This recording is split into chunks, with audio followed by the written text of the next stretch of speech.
Hi, tonight from Groovy Entertainment. Today we got a special video for you. Today video is The Little Mermaid that was released November 17th, 1989. So let's get started.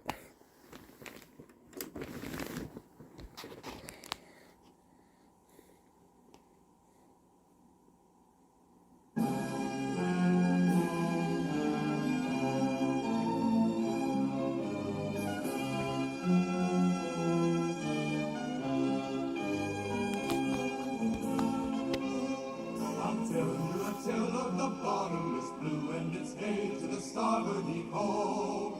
Look out, Madam Mermaid, be waiting for you in mysterious fathoms below, below, from whence wayward westerlies blow.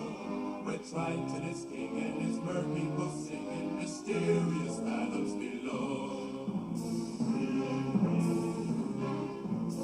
Far out at sea, where dolphins glide and gulls swoop to play, a majestic ship skimmed the ocean surface. As the sailors worked and sang, young Prince Eric leaned over the rail, gazing at the water below.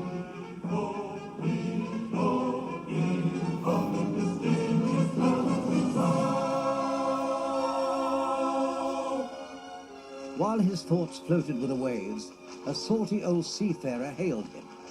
A fine strong wind and a following sea. King Triton must be in a friendly type mood. King Triton? Why, ruler of the mer people, lad. Thought every good sailor knew about him. As Eric shook his head, up strode the prince's advisor, a spindly gentleman named Sir Grimsby. Mer people.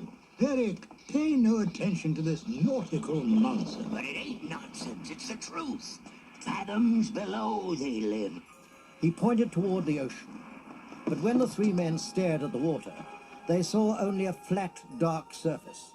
From above, they could not imagine sunlight filtering down to the ocean floor, illuminating rainbow-streaked fish, flowers swaying with the current, vast reefs and caverns and canyons, or the glittering castle of King Triton, where a special concert was about to begin. If the men aboard ship could see, they would glimpse mer people gathering inside a hall, and a red crab conversing with the king. I'm really looking forward to this performance, Sebastian. Oh, Your Majesty, this will be the finest concert I have ever conducted. Your daughters, they will be spectacular. Yes, and especially my little Ariel. Yes, yes. She has the most beautiful voice. If only she'd show up for rehearsals once in a while. Floating down to the orchestra, Sebastian raised his baton. Bubbles blew forth from the stage, and 6 of Triton's daughters appeared. We are the daughters of Triton, great father who loves us and named us well. Aquata, Andrina, Arista, Athena, Adela, Anana. And then there is the youngest in her musical debut, our 7th little sister representing her to you. To sing a song, Sebastian wrote her voice is like a bell. She's our sister, Ariel. They gestured toward the middle of the stage, but Ariel was nowhere to be seen. As her sisters gaped in surprise, Triton sprung from his throne. Ariel?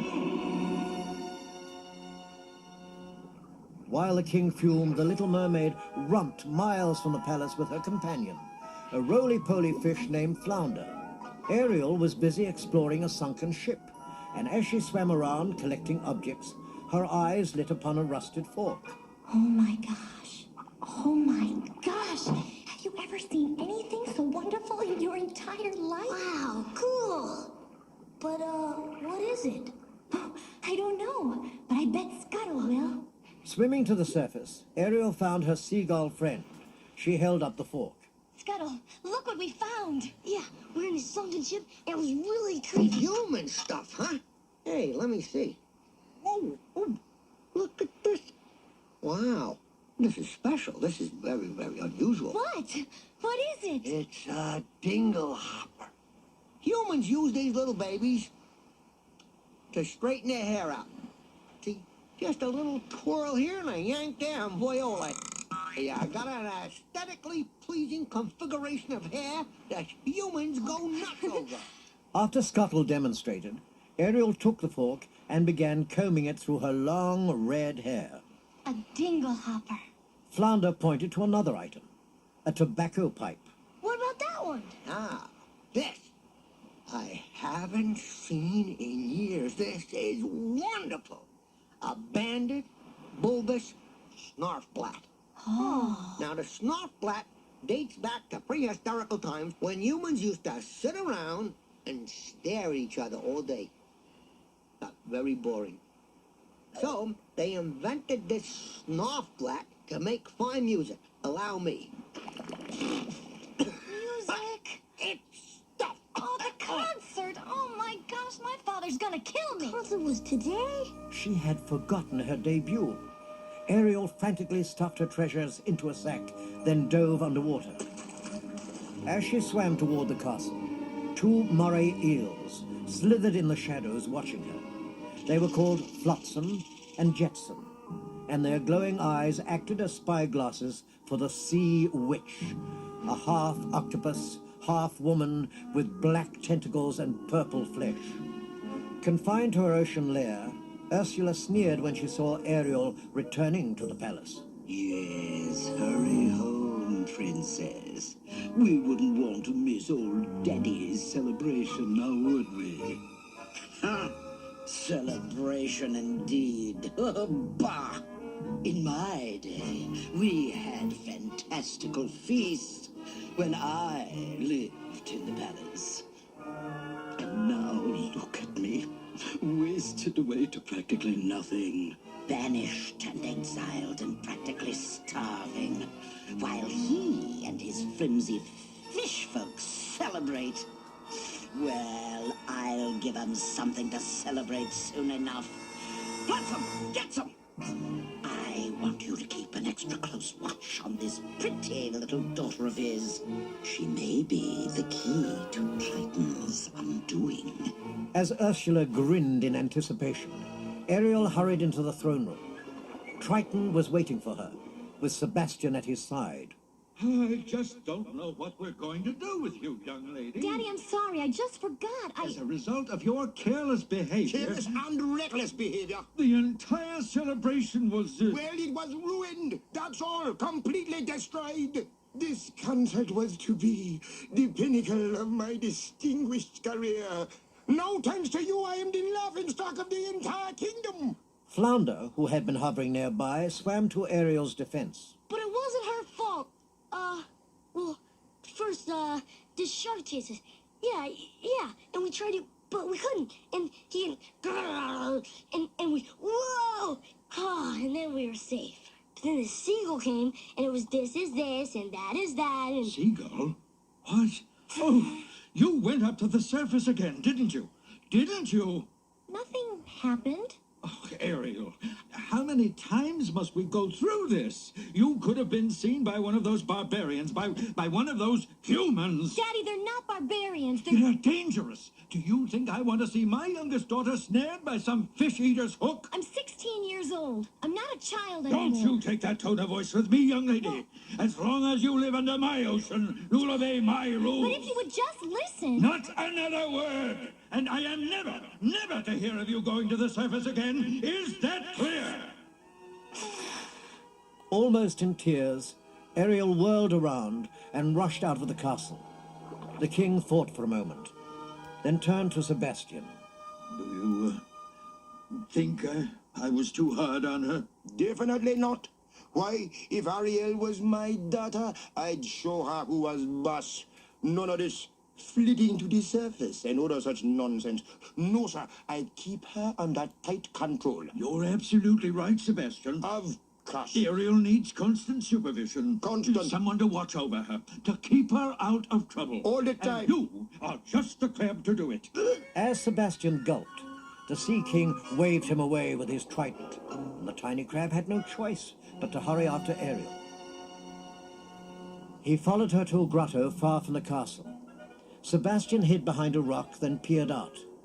He gasped. Spread before him was an amazing assortment of human artifacts. Books and vases, bottles and clocks, bird cages, salt shakers, a harp, and a globe. Horrified, he watched Ariel examine her treasures. Maybe he's right. Maybe there is something the matter with me. I just don't see how a world that makes such wonderful things could be bad. Look at this stuff, isn't it neat? Wouldn't you think my collection's complete? Wouldn't you think I'm the girl who has everything? Look at this trove, treasures untold.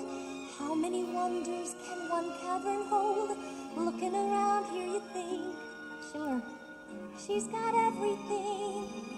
I've got gadgets and gizmos aplenty. I've got who's-its and what's-its galore. You want thingamabobs? I got 20. But who cares? No big deal. I want more.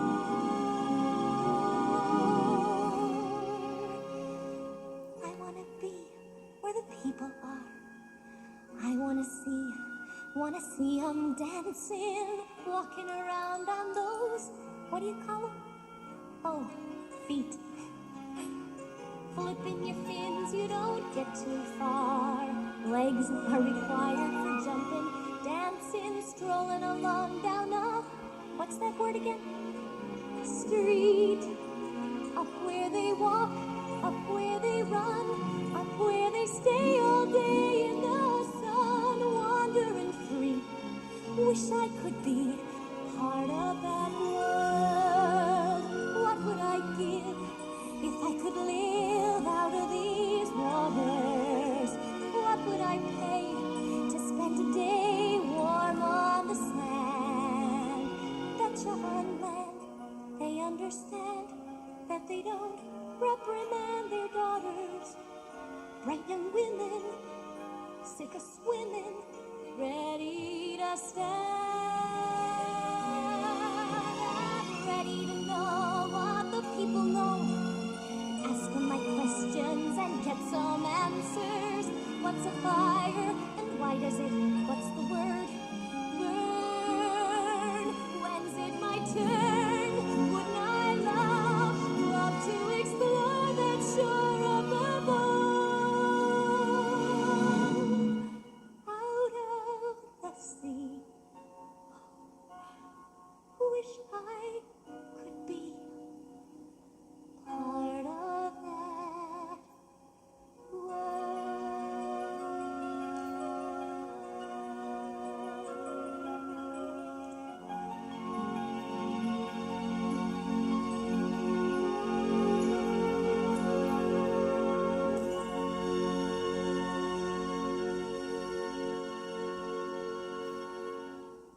As Ariel looked up at the surface, she saw the bottom of a ship drifting across the sea. She swam up to investigate, and Sebastian took off after her. Ariel, please come back. Above, fireworks exploded in the sky, showering the boat with bursts of color. Ariel headed for the ship, then hoisted herself up the side. Hiding behind some ropes, she stared at the sailors dancing on deck. Then she noticed one young man in particular, the prince. Mesmerized, Ariel leaned closer until she heard a familiar squawk. Hey there, sweetie! Quite a show, eh? Grotto, be quiet. They'll hear you.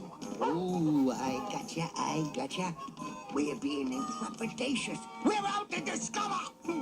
I've never seen a human this close before. Oh, he's very handsome, isn't he?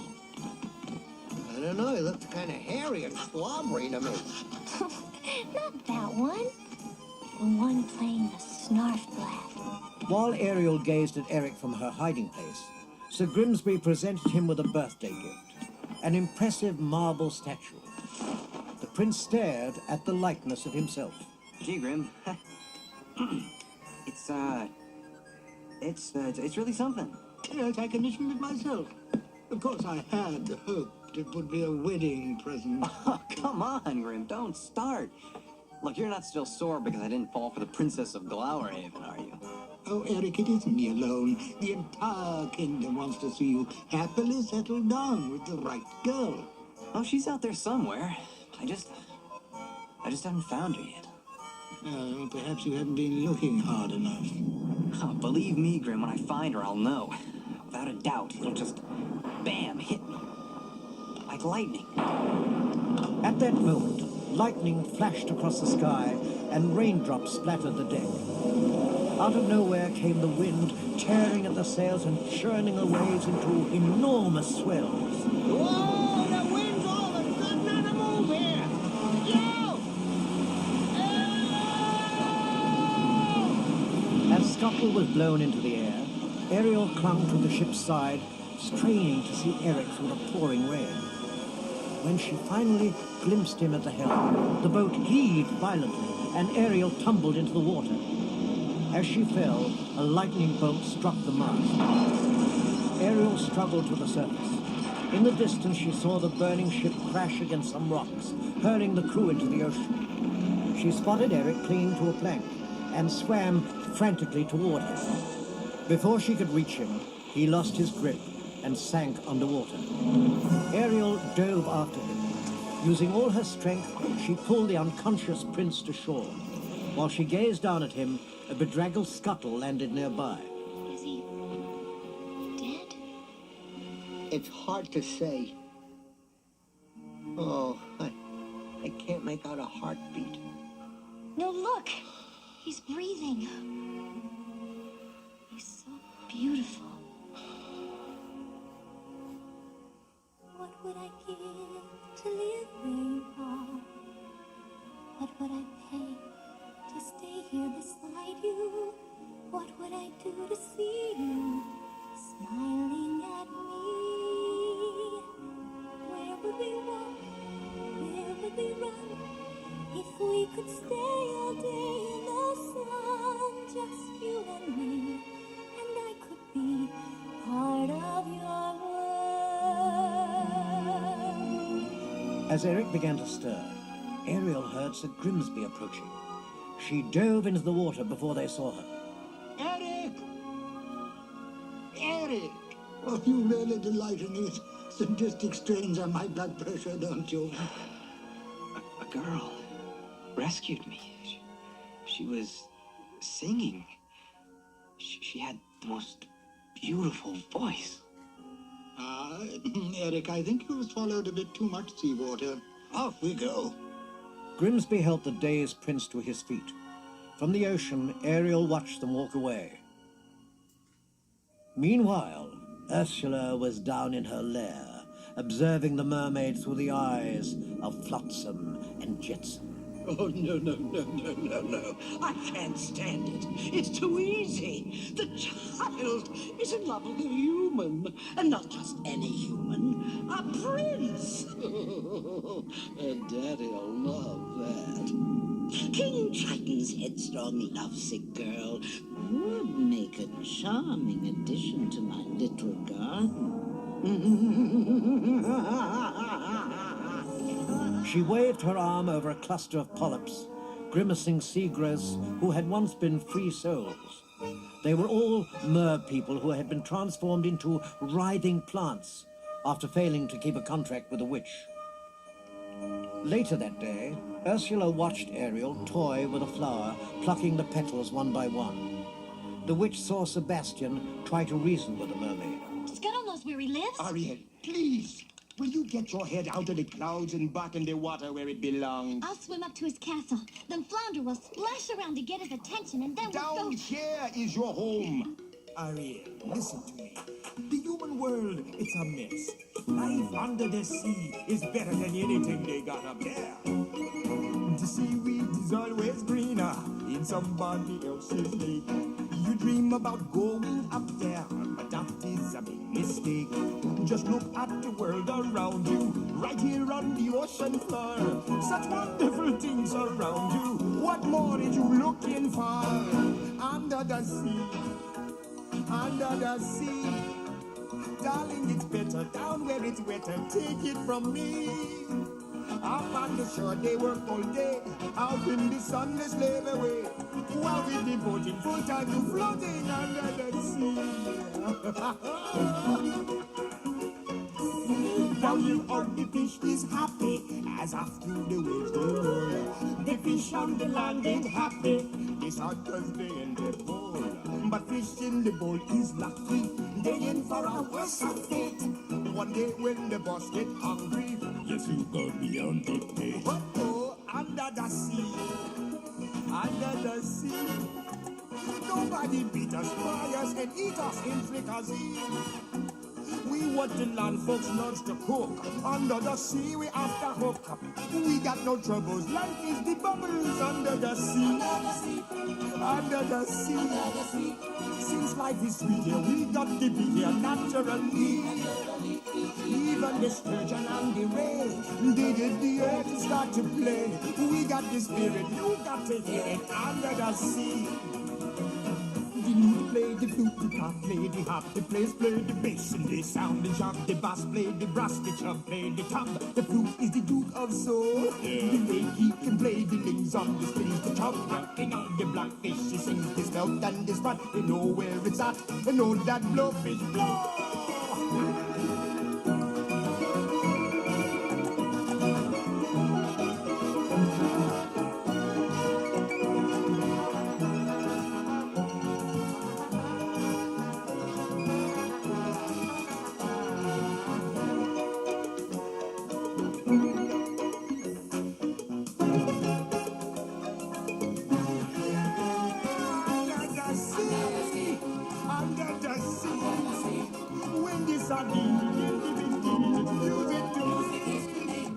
What do they got? A lot of sand. We got a atmosphere, sea and land. Each little clown here, know how to jam here under the sea. Each little slug here, cutting a rug here under the sea. Each little snail here, know how to whale here. That's why it's hotter under the water. Yeah, we didn't look here down in the mud here under the sea.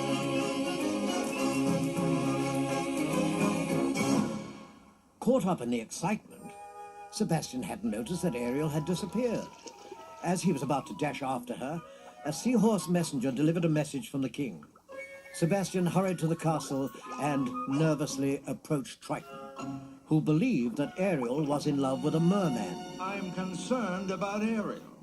Have you noticed she's been acting peculiar lately? Peculiar? You know, mooning about, daydreaming, singing to herself. You haven't noticed. Oh, well, Sebastian, I know you've been keeping something from me. Keeping something? About Ariel? Ariel? In love? I tried to stop us, her. She wouldn't listen. I told her to stay away from humans. They are bad. They are trouble. Humans? What about humans? Humans?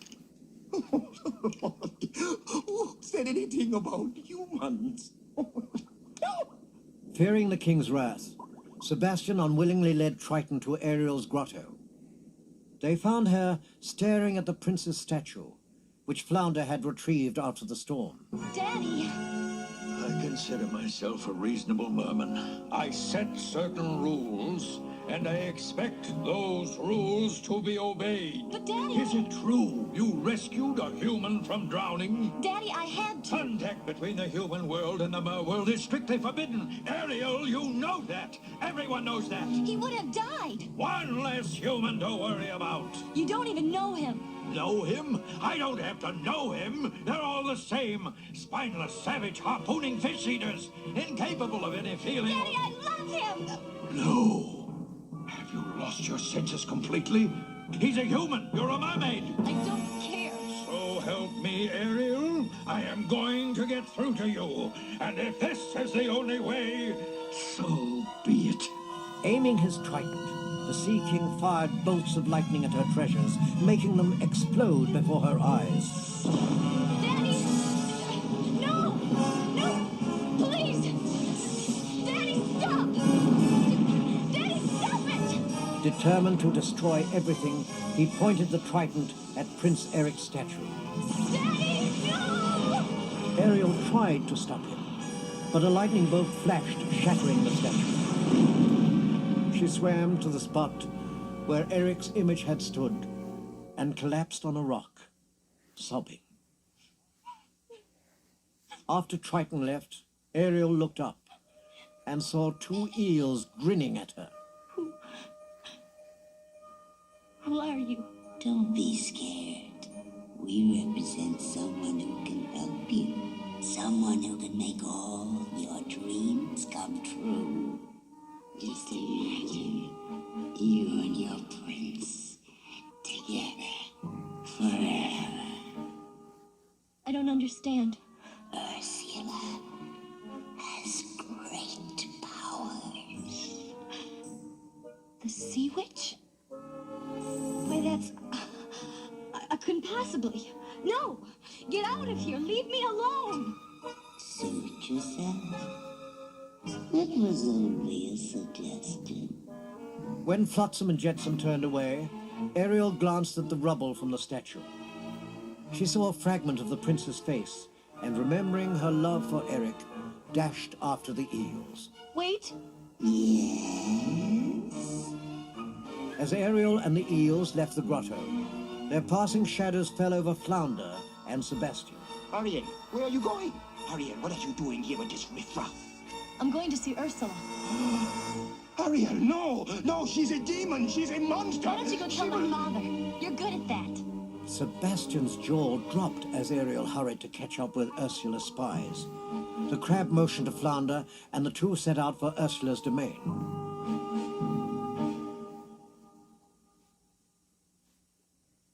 End of side 1.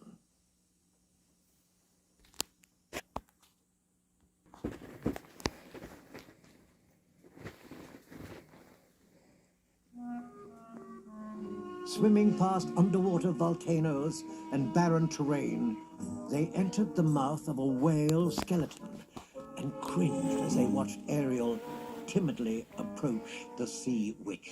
Come in, my child. We mustn't lurk in doorways. It's rude. One might question your upbringing. Now, then, you're here because you have a thing for this human, this prince fellow. Not that I blame you. He is quite a catch, isn't he? Well, Angelfish, the solution to your problem is simple. The only way to get what you want is to become a human yourself. Can you do that? My dear, sweet child, that's what I do. It's what I live for, to help unfortunate merfolk like yourself. Poor souls with no one else to turn to. I admit that in the past I've been a nasty. They weren't kidding when they called me, well, a witch. But you'll find that nowadays I've mended all my ways, repented, seen the light, and made a switch. True, yes. And I fortunately know a little magic. It's a talent that I always have possessed. And dear lady, please don't laugh. I use it on behalf of the miserable, lonely, and depressed. Pathetic. Poor unfortunate souls in pain, in need. This one longing to be thinner, that one wants to get the girl, and do I help them? Yes, indeed. Those poor unfortunate souls, so sad, so true. They come flocking to my cauldron, crying, spells, Ursula, please, and I help them. Yes, I do. Now it's happened once or twice. Someone couldn't pay the price, and I'm afraid I had to rake 'em across the coals. Yes, I've had the odd complaint, but on the whole, I've been a saint. To those poor unfortunate souls. Now, here's the deal. I will make you a potion that will turn you into a human for 3 days. Got that? 3 days. Now listen, this is important. Before the sun sets on the 3rd day, you've got to get dear old Princey to fall in love with you. That is, he's got to kiss you. Not just any kiss. The kiss of true love. If he does kiss you before the sun sets on the third day, you'll remain human permanently. But if he doesn't, you turn back into a mermaid and you belong to me. No, Ariel, don't.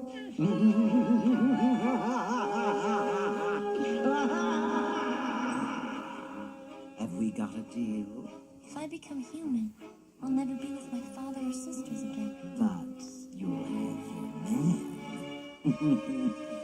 Life's full of tough choices. Oh, and there is one more thing.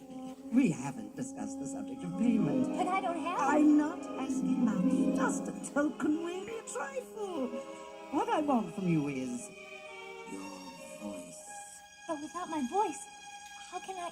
You'll have your looks, your pretty face, and don't underestimate the importance of body language. Ha! The men up there don't like a lot of blabber. They think a girl who gossips is a bore. Yet on land it's much preferred for ladies not to say a word, and after all, dear, what is idle prattle for? Come on, then, not all that impressed with conversation. True gentlemen avoid it when they can. But they don't intrude and fawn on a lady who's withdrawn. It's she who holds her tongue who gets a man. Come on, you poor unfortunate soul. Go ahead, make your choice. I'm a very busy woman and I haven't got all day. It won't cost much, just your voice. You poor unfortunate soul. It's sad, but true. If you want to cross a bridge, my sweet, you've got to pay the toll. Take a gulp and take a breath and go ahead and sign the scroll. Flotsam Jetsam, now I've got her, boys. The boss is on a roll. This poor, unfortunate soul.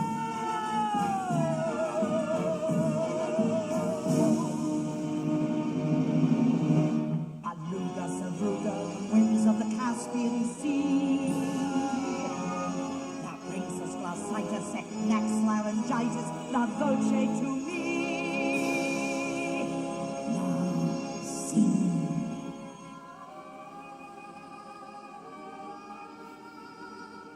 Keep singing.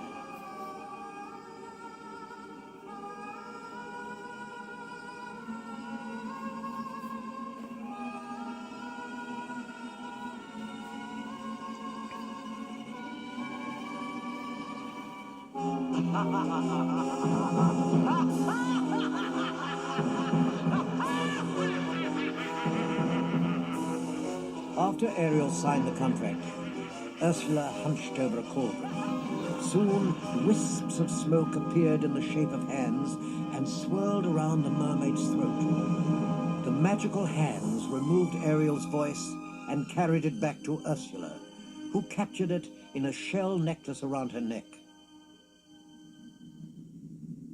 Ariel's transformation took place.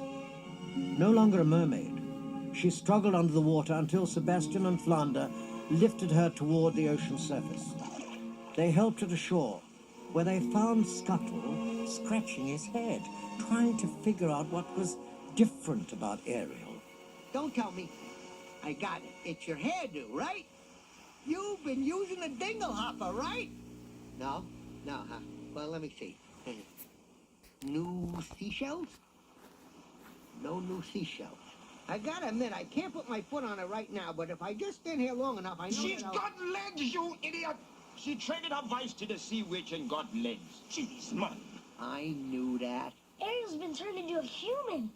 She's got to make the prince fall in love with her, and he's got to kiss her. And she's only got 3 days. Just look at her. On legs. On human legs.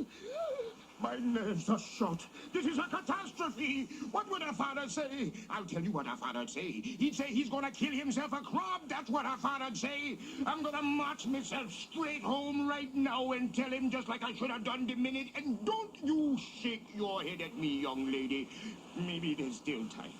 If we could get that witch to give you back your voice, you could go home with all the normal fish and just be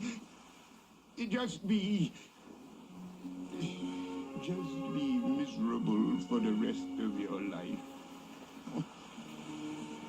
All right. I'll try to help you find that prince. Why, what a soft shell I'm turning out to be. While Sebastian spoke, Scuttle picked up a torn piece of sail lying on the beach. Now, Ariel, I'm telling you, if you want to be a human, the first thing you gotta do is dress like one. Now, let me see. Scuttle draped the sail around her. While she was admiring her human clothes, she was startled to see Eric's dog bounding towards her. The prince ran up after them. Max! Quiet, Max. What's gotten into you, Bella? Oh, I see. Are you okay, miss? I'm sorry if this knucklehead scared you. He's harmless, really. As Ariel shied away from the animal, Eric peered at her more closely. You seem very familiar to me. Have we met? Ariel glanced up at him, nodding. We haven't. I knew it. You're the one I've been looking for. What's your name? She clutched her throat, remembering that she had traded her voice to the sea witch. What's wrong? What is it? You can't speak? Oh, then you couldn't be who I thought. Seeing Eric sigh, Ariel vainly tried to use sign language to describe the shipwreck and rescue. What is it? You're hurt? No, you need help. Whoa, careful. Careful, easy. Gee, you must have really been through something. Don't worry, I'll help you. Come on, you'll be okay.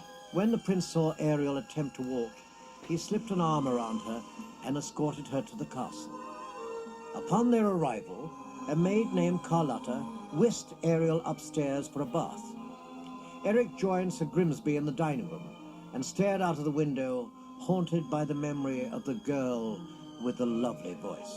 Nice young ladies just don't swim around rescuing people in the middle of the ocean and then flitter off into oblivion like some... I'm telling you, Grim, she was real. I'm gonna find that girl. And I'm gonna marry her. Just then, Carlotta gently pushed Ariel into the room. When Sir Grimsby saw her standing there, dressed in a beautiful gown, he stood up from his chair. Oh, Eric, isn't she a vision? You look wonderful. As Ariel beamed, Sir Grimsby took her hand. Come, you must be famished. Let me help you, my dear. It's not often that we have such a lovely dinner guest, eh, Eric? Once they were seated, Ariel saw a fork on the table and remembered what Scuttle had told her about dingle hoppers. She picked up the utensil and began combing it through her hair. When she saw Eric and Grimsby staring at her, she quickly put down the fork. Then noticed the pipe in Sir Grimsby's mouth. Do you like it? He handed it to her. Thinking it was a snarf blat, Ariel blew into the pipe and covered Sir Grimsby's face with soot. Eric burst out laughing. I'm so sorry. Very amusing. Carlotta, my dear, what's for dinner? Oh, you're gonna love it. Chef's been fixing his specialty, stuffed crab. She nodded toward the kitchen, where the chef Louis was preparing a masterpiece. As he pared and peeled, chopped and cleaved, one little crab was trying to stay out of his way. It was Sebastian, who had accidentally wandered into the kitchen while Ariel was taking a bath. Now he was shocked to see Louis slicing and dicing his fellow sea creatures. Les poissons, how I love les poissons. Love to chop and to serve les fish. First I cut off their heads and I pull out their bones. Ah mais oui, ça c'est toujours délire. Les poissons, with a cleaver I hack them in two. I pull out what's inside and I serve it up fried. God, I love little fishes, don't you? Here's something for tempting the palate. Prepared in the classic technique. First you pound the fish flat with the mallet. Then you slash through the skin, give the belly a slice. Then you rub some salt in, cause that makes it taste nice. Zut alors, I have missed one. Sacrebleu, what is this? How on earth could I miss such a sweet little succulent crab? Quel dommage, what a loss! Here we go, in the sauce. Now some flour, I think, just enough. Now I stuff you with brandy, don't hurt, because you're dead, and you're certainly lucky you are. Cause it's gonna be a hot in magic silver pot. Tout de nuit, mon poisson, au revoir. Far from the activity at Eric's palace, Triton was searching his underwater realm for Ariel. Well, keep looking. Leave no shell unturned, no coral unexplored. Let no one in this kingdom sleep until she's safe at home. As Triton agonized over his daughter, Ariel was busy discovering the human world. She spent the next day with a prince, and as he showed her his kingdom, she marveled at everything. The horses with their clattering hoofs, the carriage with its whirling wheels, the charming villages and blooming fields along the way.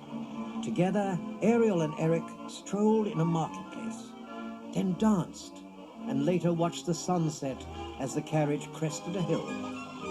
While Ariel forgot all about her bargain with the sea witch, Sebastian, Scotland, and Flandre worried that the prince would never kiss her. They followed Eric and Ariel to a lagoon, then hid among the reeds and watched them row. Nothing is happening. Only one day left, and that boy ain't puckered up once. Okay, all right, this calls for a little vocal romantic stimulation. Stand back.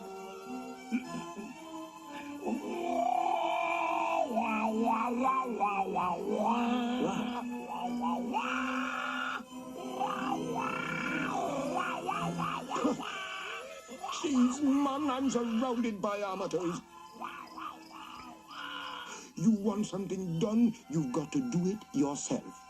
First, we got to create the mood. Sebastian assembled the lagoon inhabitants, from frogs to pink flamingos, then nodded for them to begin a serenade. Percussion, strings, winds, words. There you see her, sitting there across the way. She don't got a lot to say, but there's something about her. And you don't know why, but you're dying to try. You wanna kiss the girl. Yes, you want her. Look at her, you know you do. Possible she wants you to. There is one way to ask her. It don't take the word, not a single word. Go on and kiss the girl. Sing with me now. Sha-la-la-la-la-la, by your mind. Look at the boy too shy, ain't gonna kiss the girl. Sha-la-la-la-la-la, if that's sad, ain't it a shame? Too bad, you gonna miss the girl.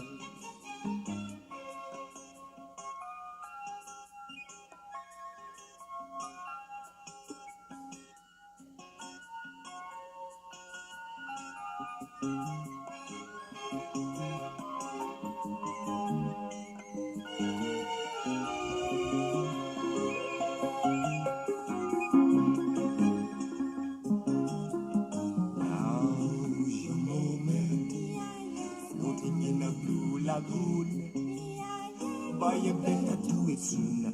No time will be better. She don't say a word, and she won't say a word until you kiss the girl. Sha-la-la-la-la-la, don't be scared. You got to move your head. Go on and kiss the girl.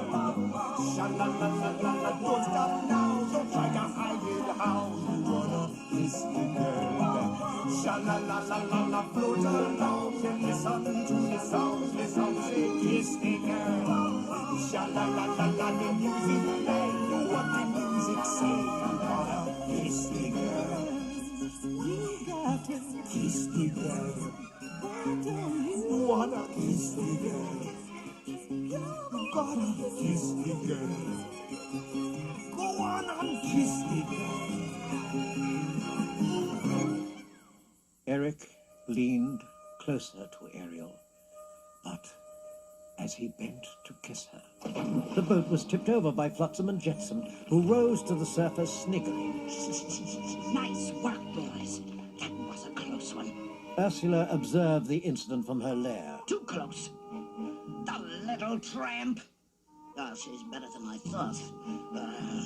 At this rate, he'll be kissing her by sunset for sure.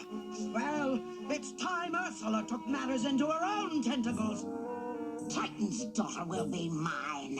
And then I'll make him writhe. I'll see him wriggle like a worm on a hook. She grabbed a magic potion and threw it into her cauldron. Breathing in the smoke, the repulsive sea witch transformed herself into a beautiful maiden. With a shell necklace around her neck, she set off for Eric's palace. At that moment, the prince sat on the castle steps playing his fife and glancing at Ariel's window. Sir Grimsby came outside and put his hand on Eric's shoulder. Eric, if I may say, far better than any dream girl is one of flesh and blood. One warm and caring and right before your eyes. The prince threw down his fife, determined to speak to Ariel. Then he heard a voice emanating from the fog. He recognized the song of the girl who had rescued him. And he soon forgot all about Ariel. He became hypnotized by the maiden with a shell necklace who appeared before him. Using Ariel's voice, Ursula had woven her spell. The next morning, Ariel was still asleep when Scuttle flew into the room and crash-landed beside Sebastian. Ariel, wake up! Wake up! I just heard the news! Congratulations, kiddo! We did it! What is this idiot babbling about? Right, as if you two didn't know, huh? The whole town's buzzing about the prince getting himself hitched this afternoon! You know, he's getting married. Overjoyed, Ariel dressed quickly, then descended the stairs. She paused when she overheard Grimsby speaking to the prince. Well, Eric, it appears that I was mistaken. This mystery maiden of yours does, in fact, exist. Her heart pounding, Ariel hid behind a banister, straining to see the young woman beside Eric. And she is lovely. Congratulations, my dear. We wish to be married as soon as possible. Oh, yes, of course, Eric, but these things do take time, you know? This afternoon, Grimsby. The wedding ship departs at sunset. Oh, very well, Eric. As you wish. Ariel drew back, stunned. She was the one who had rescued the prince. Fighting tears, Ariel fled the palace. That afternoon, Scuttle approached the wedding ship as it left the harbor. When he looked into a porthole, he was surprised to see a strange maiden sitting at a vanity table, laughing. Scuttle noticed the maiden's reflection in the mirror. The sea witch! Oh no, I gotta... Ariel! The flustered seagull hurried back to the dock, where he found Sebastian and Flounder trying to console Ariel. Ariel, I was flying. Of course I was flying. I saw the watch. The witch was watching a mirror. Do you hear what I'm telling you? The prince is marrying the sea witch in disguise. What are we gonna do? Ariel looked at the wedding ship in the distance, remembering Ursula's words. Before the sun sets on the third day. Resolved, Ariel dove off the dock. But she was human now, and could not swim like a mermaid. Thinking quickly, Sebastian rolled a bunch of barrels into the ocean for Ariel to hold onto. Then he motioned for Flounder to grab the rope that tied the barrels together. Ariel, grab onto that! Flounder, get her to that boat as fast as your fins can carry you. I'll try. I gotta get to the Sea King. He must know about this. What about me? What about you? me? Find a way to stall that wedding! Stall the wedding? What am I? What? That's it! Scuttle flew off to gather an army of his friends. Move it! Let's go! We got an emergency here! While scores of sea creatures headed for the ship, the maiden led the hypnotized prince down the aisle. The couple faced the minister just as the sun was about to set. Dearly beloved, do you, Eric, take permission to be your lawfully wedded wife for as long as you both shall live? I do. As the maiden smirked, Scuttle's battalion arrived. Seals hurled water at her, Pelicans tore at her hair. Lobsters and starfish clung to her, pinching her flesh. Finally, Ariel made it to the ship. When she climbed aboard, she saw a scuttle trying to tear the necklace from the maiden's neck. Suddenly, Eric's dog rushed up and bit the maiden. The shell necklace crashed to the deck and shattered. Then a golden vapor floated towards Ariel's throat. As soon as Ariel regained her voice, the prince snapped out of his hypnotic state. Eric! You can talk. You're the one. Eric, get away from her! It was you all the time. Oh, Eric, I wanted to tell you. Before Eric could kiss Ariel, the sun set behind them. The maiden waved her arms in triumph and began transforming back into the sea witch. At the same time, Ariel felt her legs changing. You're too late! You're too late! Ursula grabbed the little mermaid and dove overboard, calling back to the prince, So long, lover boy. Ariel! As Ursula pulled Ariel underwater, a titanic figure blocked her way. Ursula, stop! Why, King Triton? How are you? Let her go. Not a chance, Triton. She's mine now. We made a deal. The sea witch showed him the contract Ariel had signed. Triton blasted the contract with his trident, but the scroll remained intact. The king shook in anger as Ursula transformed Ariel into one of her polyps. You see? The contract's legal, binding, and completely unbreakable, even for you. But I might be willing to make an exchange for someone even better. Now, do we have a deal? Defeated, Triton nodded. He replaced Ariel's name on the contract with his own. And at once, the mighty king dissolved into a groveling polyp. As Ariel resumed her mermaid form, Ursula grabbed Triton's crown and placed it on her head. At last, it's mine.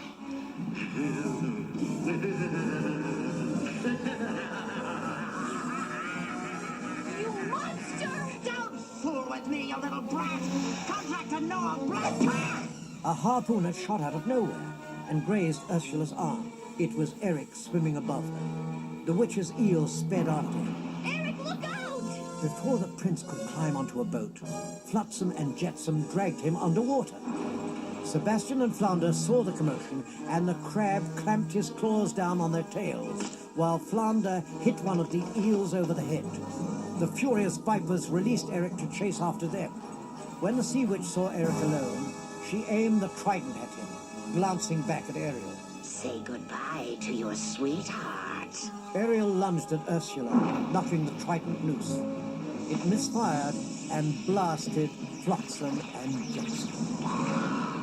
As Ariel hurried to join Eric, the enraged sea witch began spouting black ink. The pool spread to the ocean surface, surrounding Ariel and the prince. Eric, you've got to get away from here! No, I won't leave you. Before they could get away, Ursula's colossal head emerged. The sea witch had grown into a giant monster, and she leered down at them, smashing her tentacles into the water. You pitiful, insignificant fools! Now I am the ruler of all the ocean! The waves obey my every whim! The sea and all its spoils bow to my power! Using the trident, the witch stirred the sea into a deadly whirlpool. As Eric and Ariel became separated, dozens of sunken ships dislodged from the ocean floor and rose to the surface. When one ghostly galleon sailed by Eric, he grabbed a rope and pulled himself aboard.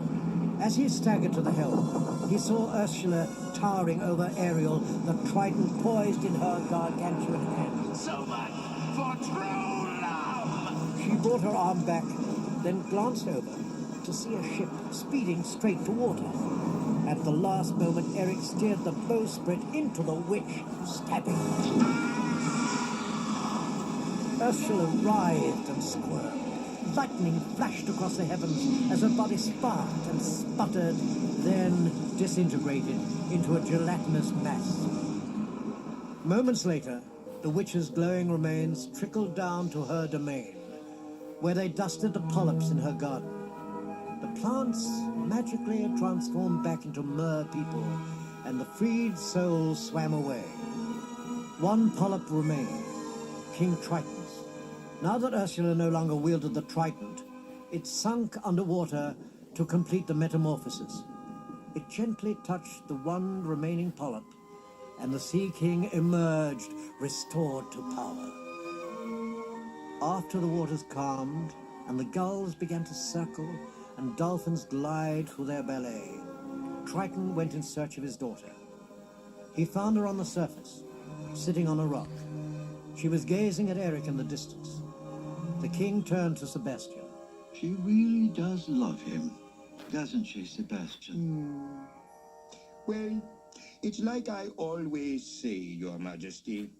Children got to be free to lead their own lives. You always say that? Oh. Then I guess there's just one problem left. And what's that, Your Majesty? How much I'm going to miss her. He pointed the trident at Ariel, and a glowing mist drifted toward the mermaid. It engulfed her, and within moments she became human. Ariel glanced down at her legs, then looked back at her father, and smiled. The king and Sebastian watched as she emerged from the ocean into the prince's embrace. Soon after, Eric and Ariel were married on board the wedding ship. The couple turned toward King Triton, who had been watching the ceremony from the ocean. Eric bowed, and Ariel blew her father a kiss.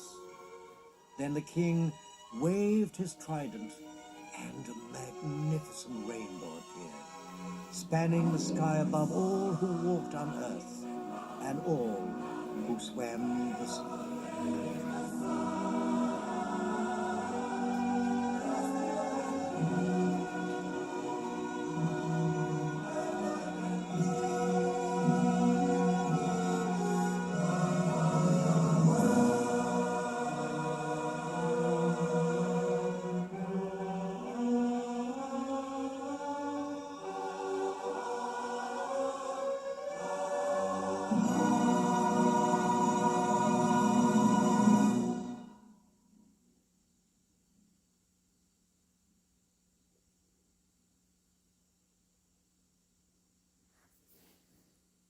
So that was The Little Mermaid from 1989. So please like, subscribe, share, and comment. And have a groovy day when another video coming out real soon.